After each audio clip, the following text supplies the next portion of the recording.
ಆತ್ಮೀಯ ಮಿತ್ರ ನಮಸ್ಕಾರ. ನಾಡಿದ್ದು 26ನೇ ತಾರೀಕು ಅಂದ್ರೆ ಜುಲೈ 26ನೇ ತಾರೀಕು ಕಾರ್ಗಿಲ್ ವಿಜಯೋತ್ಸವ ನಡೆದು ಅಂದ್ರೆ ಕಾರ್ಗಿಲ್ ಯುದ್ಧವನ್ನು ಗೆದ್ದು 26 ವರ್ಷ ಆಗುತ್ತೆ. ಕಳೆದ ವರ್ಷ 25 ಕಂಪ್ಲೀಟ್ ಆಗಿತ್ತು ಅಂತ ನಾವೇನ್ ಮಾಡಿದ್ವಿ ಗೊತ್ತಾ? ಕಾರ್ಗಿಲ್ ಕದನ ಭೂಮಿಗೆ ಹೋಗಿ ಅಲ್ಲಿ ಹಾರಾಡ್ತಾ ಇರುವಂತ ಧ್ವಜವನ್ನ ತಗೊಂಡು ಬಂದು ಇಡೀ ರಾಜ್ಯದ ತುಂಬಾ ರಥಯಾತ್ರೆಯೊಂದನ್ನ ಮಾಡಿದ್ವಿ. ಅದರ ಮುಂದುವರಿದ ಭಾಗವಾಗಿ ಪ್ರತಿ ವರ್ಷ ನಾವು ನೆನಪಿಸ್ಕೊಳ್ತೀವಿ ಕಾರ್ಗಿಲ್ ವಿಜಯವನ್ನ. ಈ ವರ್ಷ ತುಂಬಾ ವಿಶೇಷವಾಗಿ ನೆನಪಿಸ್ಕೊಳ್ತಾ ಇದ್ದೀವಿ. ಯಾಕೆ ಅಂತಂದ್ರೆ ಈ ಬಾರಿ ನಾವು ಗೆದ್ದಿರೋದು ಬರೀ ಕಾರ್ಗಿಲ್ ಯುದ್ಧವನ್ನ ಮಾತ್ರ ಅಲ್ಲ, ಈ ಬಾರಿ ನಾವು ಆಪರೇಷನ್ ಸಿಂಧೂರನ್ನು ಕೂಡ ಗೆದ್ದಿದ್ದೀವಿ. 4 ದಿನಗಳಲ್ಲಿ ಪಾಕಿಸ್ತಾನವನ್ನ ಮಣಿಸಿ ನಾವೇನ್ ಅದ್ಭುತವಾಗಿರುವಂತ ಸಾಧನೆ ಮಾಡಿದ್ದೀವಲ್ಲ, ಅದು ಬಹಳ ವಿಶಿಷ್ಟವಾಗಿರುವಂತದ್ದು. ಆದ್ರೆ ನಿಮಗೂ ಅಚ್ಚರಿ ಅನ್ಸೋದಿಲ್ವಾ? 4 ದಿನಗಳಲ್ಲಿ ಯುದ್ಧವನ್ನು ಗೆಲ್ಲಿಕ್ಕೆ ಹೇಗೆ ಸಾಧ್ಯ ಆಯ್ತು? ಕಳೆದ 10 ವರ್ಷಗಳಲ್ಲಿ ಭಾರತ ಯಾವ ತರದ ತಯಾರಿ ಮಾಡ್ಕೊಂಡಿತ್ತು? ಇದನ್ನ ಮತ್ತು ಆಡ್ ಮಾಡ್ಬೇಕು ಅಂತಂದ್ರೆ ಈ 4 ದಿನಗಳಲ್ಲಿ ನಿಜವಾಗ್ಲೂ ನಡೆದಿದ್ದೇನು? ನಾವು ನಮ್ಮ ವಿಮಾನಗಳನ್ನ ಕಳ್ಕೊಂಡಿದ್ದೀವಾ? ಪಾಕಿಸ್ತಾನ ಶಕ್ತಿಹೀನವಾಗಿದೆಯಾ? ಚೈನಾ ಕೊಟ್ಟಂತ ಶಸ್ತ್ರಾಸ್ತ್ರಗಳು ಉಪಯೋಗಕ್ಕೆ ಬರ್ಲಿಲ್ವಾ? ಅಥವಾ ಬಂದ್ರೆ ಎಷ್ಟರ ಮಟ್ಟಿಗೆ ಬಂತು? ಭಾರತ ನಿಜವಾಗ್ಲೂ ಬಳಸಿದ ಶಸ್ತ್ರಗಳು ಯಾವುವು? ಇವನ್ನೆಲ್ಲ ತಿಳ್ಕೊಳ್ಬೇಕಲ್ವಾ? ಅದಕ್ಕೋಸ್ಕರ ಒಂದು ಪುಟ್ಟ ಪ್ರಯತ್ನ ಮಾಡ್ತಿದೀವಿ. ಬೆಂಗಳೂರಿನ ಬಸವನಗುಡಿಯ NR ಕಾಲೋನಿಯಲ್ಲಿರುವಂತ ರಾಮ ಮಂದಿರದ ಆ ಹಾಲ್ ನಲ್ಲಿ ನಾವು ಒಂದು ವಿಶೇಷವಾಗಿರುವಂತ ಕಾರ್ಯಕ್ರಮವನ್ನ ಇದೇ 27ನೇ ತಾರೀಕು ಅಂದ್ರೆ ಜುಲೈ 27ನೇ ತಾರೀಕು ಭಾನುವಾರ ಸಾಯಂಕಾಲ 5 ಗಂಟೆಯಿಂದ ನಾವು ಶುರು ಮಾಡ್ತಾ ಇದ್ದೀವಿ. ಬಂದ ತಕ್ಷಣ ಒಂದು ಹೈ ಟೀ ಇರುತ್ತೆ. ಹೈ ಟೀಯ ನಂತರ ನಾವೆಲ್ಲರೂ ಕಾರ್ಯಕ್ರಮದಲ್ಲಿ ಕೂತ್ಕೊಳ್ತೀವಿ. ಮಾತಾಡೋದು ಯಾರು ಗೊತ್ತೇನು? ಏರ್ ಮಾರ್ಷಲ್ ಮುರಳಿ ಸರ್ ಈ ಸಂದರ್ಭದಲ್ಲಿ ನಮಗೆ ಇಡೀ ಕಾರ್ಗಿಲ್ ಅಥವಾ ಈ ಆಪರೇಷನ್ ಸಿಂಧೂರ್ ಏನಾಯ್ತು ಅಂತ ಹೇಳ್ತಾರೆ. ನಾನು ಯಾಕೆ ಏರ್ ಮಾರ್ಷಲ್ ಮುರಳಿ ಸರ್ ಬಗ್ಗೆ ತುಂಬಾ ವಿಶೇಷ ಆಸ್ತಿ ಉಳ್ಳವನು ಅಂತಂದ್ರೆ, ನಾವು ಬಹಳ ಹಿಂದೆ ಹೇಳ್ತಿದ್ವಲ್ಲ, ಭಾರತ ಒಂದು ರಫೇಲ್ ನ ಕಳ್ಕೊಂಡಿದೆ, 5-6 ಯುದ್ಧ ವಿಮಾನಗಳನ್ನ ಕಳ್ಕೊಂಡಿದೆ ಅಂತ ಪಾಕಿಸ್ತಾನದವರು ಆರೋಪ ಮಾಡ್ತಾ ಇರುವಾಗ ಈ ದೇಶದ ರಕ್ಷಣಾ ಇಲಾಖೆ ಏನ್ ಹೇಳ್ತಿತ್ತು ಅಂತಂದ್ರೆ 5-6 ಕಳ್ಕೊಂಡಿಲ್ಲ, ಅದು ಸುಳ್ಳು ಅಂತ ಹೇಳ್ತಾ ಇದ್ರು. ಆಗ ನಾನು ಮುರಳಿ ಸರ್ ಜೊತೆ ಮಾತಾಡ್ತಿರುವಾಗ ಅವ್ರು ಹೇಳ್ತಿದ್ರು, ಒಂದು ನಮ್ಮ ಯುದ್ಧ ವಿಮಾನಕ್ಕೆ ಜಖಮ್ ಆಗಿದೆ, ಆದ್ರೆ ಅದು ಕೂಡ ಯುದ್ಧದಲ್ಲಿ ಅಲ್ಲ, ಬೇರೆ ಸಂದರ್ಭಗಳಲ್ಲಿ ಆಗಿರುವಂತದ್ದು, ಅದು ಬೇರೆ ಒಂದು ಕಾರಣಕ್ಕಾಗಿದ್ದು ಅಂತ ಹೇಳೋರು. ನಂಗೆ ನಂಬ್ಲಿಕ್ಕೆ ಆಗ್ತಿರ್ಲಿಲ್ಲ ಆಗ. ಆದ್ರೆ ಆನಂತರ ಈ ದೇಶ ಕೂಡ ಜಗತ್ತಿನ ಮಾಧ್ಯಮಗಳ ಮುಂದೆ ನಾವು ಟ್ಯಾಕ್ಟಿಕಲ್ ಪ್ರಾಬ್ಲಮ್ಗಳಿಗೋಸ್ಕರ ಒಂದು ವಿಮಾನ ಘಾಸಿಯಾಗಿದೆ, ಅದರ್ವೈಸ್ ಈ ವಿಮಾನ ಯಾವುದನ್ನು ನಾವು ಯುದ್ಧ ಭೂಮಿಯಲ್ಲಿ ಕಳ್ಕೊಂಡಿಲ್ಲ ಅಂತ ಅವ್ರು ಹೇಳುವಾಗ ಮುರಳಿ ಸರ್ಗೆ ಆ ಫಸ್ಟ್ ಹ್ಯಾಂಡ್ ಇನ್ಫಾರ್ಮೇಶನ್ ಇರ್ತಿತ್ತಲ್ಲ, ಅದು ಬಹಳ ವಿಶಿಷ್ಟವಾದ್ದು.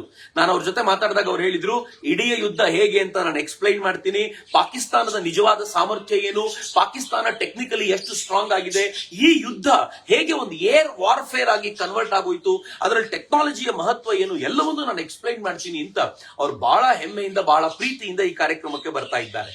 ಅಷ್ಟೇ ಅಲ್ಲ, ಒಂದು ಸರ್ಪ್ರೈಸ್ ಇದೆ ಈ ಕಾರ್ಯಕ್ರಮದಲ್ಲಿ. ಅದೇನು ಅಂತಂದ್ರೆ, ಯಾರು ಆಕಾಶ ಕ್ಷಿಪಣಿಗಳನ್ನ, ಆಕಾಶ ತೀರನ್ನ ನಿರ್ಮಾಣ ಮಾಡುವಂತ ಯೋಜನೆಯ ಹೆಡ್ ಆಗಿದ್ರು DRDOನ ಆ ಮುಖ್ಯಸ್ಥರು ಪ್ರಹ್ಲಾದ್ ರಾಮರಾವ್ ಸರ್, ಅವರು ಕೂಡ ನಮ್ ಜೊತೆ ಈ ಕಾರ್ಯಕ್ರಮದಲ್ಲಿ ಇರ್ತಾರೆ. ಮತ್ತು ಆಕಾಶ ತೀರ್ನ ಆ ಸಾಧನೆ ಹೇಗಿತ್ತು, ಆಕಾಶ ತೀರ್ ಏನೆಲ್ಲಾ ಮಾಡ್ತು, ಮುಂದೆ ಏನ್ ಮಾಡ್ಲಿಕ್ಕಿದೆ, ಅದಕ್ಕಿರುವಂತ ಬೇಡಿಕೆಗಳೇನು, ಅದರ ಸಾಮರ್ಥ್ಯ ಏನು, ಇದನ್ನ ಎದುರಿಸಬಲ್ಲಂತ ಸಾಮರ್ಥ್ಯ ಜಗತ್ತಿನ ಯಾವ್ಯಾವ ರಾಷ್ಟ್ರಗಳಿಗಿವೆ, ಇವೆಲ್ಲವನ್ನೂ ಕೂಡ ನಮ್ಮ ಎದುರಿಗೆ ತೆರೆದಿಡ್ಲಿಕ್ಕಿದ್ದಾರೆ ಪ್ರಹ್ಲಾದ್ ರಾಮರಾವ್ ಸರ್. ಒಂದು ಕಡೆ ಈ ಆಪರೇಷನ್ ಏನಾಯ್ತು ಅಂತ ಹೇಳಲಿಕ್ಕೆ ಮುರಳಿ ಸರ್ ಇದ್ರೆ, ಮತ್ತೊಂದು ಕಡೆ ಪ್ರಹ್ಲಾದ್ ರಾಮರಾವ್ ಸರ್ ಅವರು ನಮ್ ಜೊತೆ ಈ ವಿಚಾರಗಳನ್ನೆಲ್ಲ ಹಂಚಿಕೊಳ್ತಾರೆ. ಇದರ ಜೊತೆಗೆ ನಾವು ಈ ಬಾರಿ ಅಭಿಷೇಕ್ ಅನ್ನುವಂತ ಪ್ರಸ್ತುತ ಮೇಜರ್ ಅಭಿಷೇಕ್, ಯಾರು ಪ್ರಸ್ತುತ ಈ ಯುದ್ಧದಲ್ಲಿ ಭೂಸೇನೆಯಲ್ಲಿ ಇದ್ರೋ, ಭಾಗವಹಿಸಿದ್ರೋ, ಅವರು ರಜೆಕ್ ಬಂದಿದ್ದಾರೆ. ಅವರನ್ನು ಕೂಡ ನಾವು ಈ ಕಾರ್ಯಕ್ರಮದಲ್ಲಿ ಸೇರಿಸ್ಕೊಳ್ತಾ ಇದ್ದೀವಿ. ಅವರು ಪ್ರತ್ಯಕ್ಷ ಏನಾಯ್ತು ಅನ್ನೋದನ್ನ ನಮ್ ಜೊತೆ ಹಂಚಿಕೊಳ್ತಾರೆ. ಒಂದು ಅಪರೂಪದ ಕಾರ್ಯಕ್ರಮ. ಇದ್ರ ಜೊತೆಗೆ APS ಶಿಕ್ಷಣ ಸಂಸ್ಥೆಯ ಅಧ್ಯಕ್ಷರಾಗಿರುವಂತ ಡಾಕ್ಟರ್ ವಿಷ್ಣು ಭರತ್ ಅಲಂಪಲ್ಲಿ ಅವರು ಕೂಡ ನಮ್ ಜೊತೆ ಇರ್ತಾರೆ. ಮಿತ್ರ, ಒಂದು ಅಭೂತಪೂರ್ವವಾಗಿರುವಂತ ದಿನ ಆಗ್ಲಿಕ್ಕಿದೆ ಈ ಭಾನುವಾರ. ನಾವು ಆ ಯುದ್ಧದ ಎಲ್ಲ ವಿವರಗಳನ್ನ, ಅದರ ಜೊತೆಗೆ ನಾವು ಏನ್ ತಿಳ್ಕೊಳ್ಳಿಕ್ಕೆ ಹೊರಟಿದೀವಿ ಅಂತಂದ್ರೆ, ಬರೀ ಯುದ್ಧ ಮಾತ್ರ ಅಲ್ಲದೆ ಭಾರತದ ಡಿಫೆನ್ಸ್ ಕೆಪಬಿಲಿಟೀಸ್ ಏನು, ಭಾರತ ಈ ದೇಶದ ಪ್ರಧಾನಿ ಇತ್ತೀಚೆಗೆ ಕೆಲವು ಸಣ್ಣ ಪುಟ್ಟ ರಾಷ್ಟ್ರಗಳಿಗೆ ಹೋಗಿ ಬಂದ್ರು, ಹಾಗೆ ಹೋಗಿ ಬಂದಿದ್ದ ರೀಸನ್ ಏನು, ಭಾರತದ ಶಸ್ತ್ರಾಸ್ತ್ರಗಳಿಗೆ ಜಗತ್ತಿನ ಅನೇಕ ರಾಷ್ಟ್ರಗಳಿಂದ ಬೇಡಿಕೆ ಬಂದಿದೆ. ಇವತ್ತು ಬ್ರಹ್ಮೋಸ್ ಅನ್ನ ಜಗತ್ತು ಕೇಳ್ತಾ ಇದೆ. ಇವತ್ತು ಭಾರತದ ಆಕಾಶ ತೀರಗಳಿಗೆ ಬೇಡಿಕೆ ಬಂದಿದೆ. ಏನು ಇವೆಲ್ಲ? ಯಾವ ರಾಷ್ಟ್ರಗಳು ಬೇಡಿಕೆ ಮಂಡಿಸ್ತಾ ಇವೆ? ಭಾರತದ ನಿಜವಾದ ಕೆಪಾಸಿಟಿ ಏನಾಗಿದೆ? ಈ ದೇಶದ ಪ್ರಧಾನಮಂತ್ರಿ ಅಮೆರಿಕಕ್ಕೆ ಸೆಡ್ಡು ಹೊಡೆದು UK ಯಾಕೆ ಹೋಗ್ತಿದ್ದಾರೆ, ಮಾಲ್ಡೀವ್ಸ್ಗೆ ಯಾಕೆ ಮಾರಿಷಸ್ಗೆ ಯಾಕೆ ಹೋಗ್ತಿದ್ದಾರೆ? ಇವೆಲ್ಲವನ್ನೂ ಕೂಡ ಒಂದು ಸಣ್ಣ ಪ್ರಮಾಣದಲ್ಲಿ ವಿಶ್ಲೇಷಿಸುವಂತ ಒಂದು ಪುಟ್ಟ ಪ್ರಯತ್ನವನ್ನ ಯುವ ಬ್ರಿಗೇಡ್ ಮತ್ತು ಸೋದರಿ ನಿವೇದಿತಾ ಪ್ರತಿಷ್ಠಾನ ಜೊತೆ ಸೇರಿ ಮಾಡ್ತಾ ಇದೆ. ಆದ್ರೆ ಒಂದೇ ಒಂದು ಕಂಡೀಷನ್ ಏನಿದೆ ಅಂತಂದ್ರೆ ನೀವೆಲ್ಲರೂ ಬರಬೇಕು ನಿಜ, ಆದ್ರೆ ಬರೋಕ್ಕಿಂತ ಮುಂಚೆ ಎನ್ರೋಲ್ ಮಾಡಿಸ್ಕೋಬೇಕು, ರಿಜಿಸ್ಟರ್ ಮಾಡಿಸ್ಕೋಬೇಕು. ನಮಗೂ ಕೂಡ ಯಾರು ಬರ್ತಾರೆ ಅಂತ ಗೊತ್ತಾಗಬೇಕು. ನಮ್ಮ ಆಸೆ ಇರೋದು ಏನು ಅಂತಂದ್ರೆ ಯಾರು ನಿಜಕ್ಕೂ ಆಸಕ್ತರೋ ಅವ್ರು ಈ ಕಾರ್ಯಕ್ರಮಕ್ಕೆ ಬರಬೇಕು ಅನ್ನೋ ಒಂದು ಪುಟ್ಟ ಪ್ರಯತ್ನ ಮಾಡ್ತಿದ್ದೀವಿ. ನಾನು ನಿಮ್ಮನ್ನ ಕಳಕಳಿಯಿಂದ ಕೇಳ್ಕೊಳ್ತೀನಿ, ನಿಮ್ಗೇನಾದ್ರೂ ಈ ವಿಚಾರದಲ್ಲಿ ಆಸಕ್ತಿ ಇದೆ ಅಂತ ಆದ್ರೆ ಇಡೀ ರಾಜ್ಯದಲ್ಲಿ if I am not wrong ಮೊದಲ ಬಾರಿಗೆ ಕನ್ನಡದಲ್ಲೇ ಈ ಯುದ್ಧದ ವಿವರಗಳನ್ನ, ಆಕಾಶ ಕ್ಷಿಪಣಿಯ ಕುರಿತಂತ ವಿವರಗಳನ್ನ ಮತ್ತು ತಿಳ್ಕೊಳ್ಳೋಣ. ಸಂಪರ್ಕಕ್ಕೆ ವಿಚಾರಕ್ಕೆ ಬಂದ್ರೆ ಎಲ್ಲಿ ನೀವು ಯಾರನ್ನು ಸಂಪರ್ಕ ಮಾಡಬೇಕು ಅಂದ್ರೆ ಒಂದು ಮೊಬೈಲ್ ನಂಬರ್ ಕೊಡ್ತೀನಿ, ದಯಮಾಡಿ ಬರ್ಕೊಳ್ಳಿ. 702222024041 ಈ ನಂಬರ್ಗೆ ಕಾಲ್ ಮಾಡಿ. ನಾನು ಇದನ್ನ ಪಿನ್ ಮಾಡ್ತೀನಿ, ಕಮೆಂಟ್ ಹಾಕಿ. ಹಾಗೆ ಒಂದು QR ಕೋಡ್ ಇದೆ, ಆ QR ಕೋಡ್ ಅನ್ನ ಸ್ಕ್ಯಾನ್ ಮಾಡಿ ಜಾಯಿನ್ ಆಗಿ ನಮ್ಮ ಜೊತೆ ಸೇರ್ಕೊಳ್ಳಿ. ನಾವೆಲ್ಲರೂ ಸೇರೋಣ, ಭಾರತದ ಈ ಸಾಮರ್ಥ್ಯವನ್ನ ಅರಿತುಕೊಳ್ಳುವಂತ ಒಂದು ಪುಟ್ಟ ಪ್ರಯತ್ನ ಮಾಡೋಣ.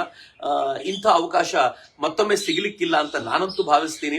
ಪ್ರತ್ಯಕ್ಷವಾಗಿ ಒಬ್ಬ ಸೈನಿಕನ ಮಾತುಗಳನ್ನ ಕೇಳುವಂತ, ಮಾಜಿ ಸೈನಿಕನ ಮಾತನ್ನ ಕೇಳುವಂತ, ಮತ್ತೊಬ್ಬ ಸೈಂಟಿಸ್ಟ್ ಮಾತನ್ನ ಕೇಳುವಂತ ಅವಕಾಶ ಇದೆಯಲ್ಲ, ಈ ತರದ ಅವಕಾಶವನ್ನ ತಪ್ಪಿಸ್ಕೊಳ್ಬಾರ್ದು ಅಂತ ನಾನು ಕಳಕಳಿಯಿಂದ ಕೇಳ್ಕೊಳ್ತೀನಿ.